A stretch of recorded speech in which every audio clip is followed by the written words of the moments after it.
കണ്ണൂർ നിഖിൽ അളവൂർ അവിടെ നിന്ന് തുടരുകയാണ്. നിഖിൽ, കണ്ണൂരിലെ സ്ഥിതി എന്താണ്? കണ്ണൂരിൽ ശോഭായാത്രകളുടെയൊക്കെ തുടക്കമായിട്ടുണ്ടോ? എവിടെയാണ് നിഖിലുള്ളത് ഇപ്പോൾ? ലക്ഷ്മി, ഏതായാലും കണ്ണൂരിൽ വിവിധ ഭാഗങ്ങളിൽ ശോഭായാത്രകൾ നടക്കുന്നുണ്ട്. ഞാൻ ഇപ്പോഴുള്ളത് കണ്ണൂർ കടമ്പേരിയിലാണ്. ഇവിടെ ഈ ശോഭായാത്രകളിൽ നിന്ന് വ്യത്യസ്തമായി ശ്രീകൃഷ്ണ ജയന്തി ഘോഷയാത്ര, ദേവസ്വം ബോർഡിന് കീഴിലുള്ള 3 ക്ഷേത്രങ്ങൾ സംയുക്തമായി നടക്കുന്ന ശ്രീകൃഷ്ണ ജയന്തി ഘോഷയാത്രയാണ്. അത് ആരംഭിച്ചതേ ഉള്ളൂ. ഇപ്പോൾ ഒരു ക്ഷേത്രത്തിൽ നിന്ന് ആരംഭിച്ച് ഇവിടെ ഒരു ജംഗ്ഷനിലെത്തി. ഇനി അടുത്ത ക്ഷേത്രത്തിൽ നിന്നുള്ളത് വരും.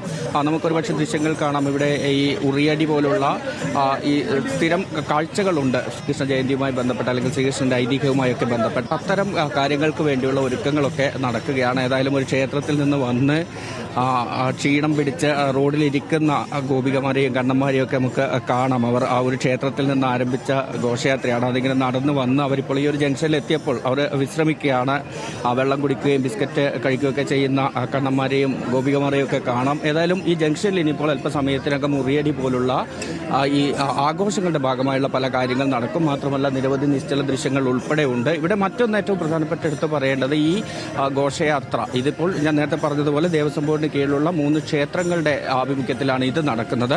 ഇത് കടന്നു പോകുന്നതിന് തൊട്ട് പിന്നാലെ ബാലഗോകുലത്തിന്റെ നേതൃത്വത്തിലുള്ള ശോഭായാത്രയും ഇതേ സ്ഥലം വഴി കടന്നു പോകേണ്ടതുണ്ട്. അത്തരത്തിൽ ഏതെങ്കിലും തരത്തിലുള്ള സംഘർഷത്തേക്ക് ഉൾപ്പെടെ പോകുന്നത് കണക്കിലെടുത്ത് കൃത്യമായ സമയം നിശ്ചയിച്ച് നൽകിയാണ് കടമ്പേരിയിൽ ഇത്തവണ ഈ ശോഭായാത്രയും ഒപ്പം തന്നെ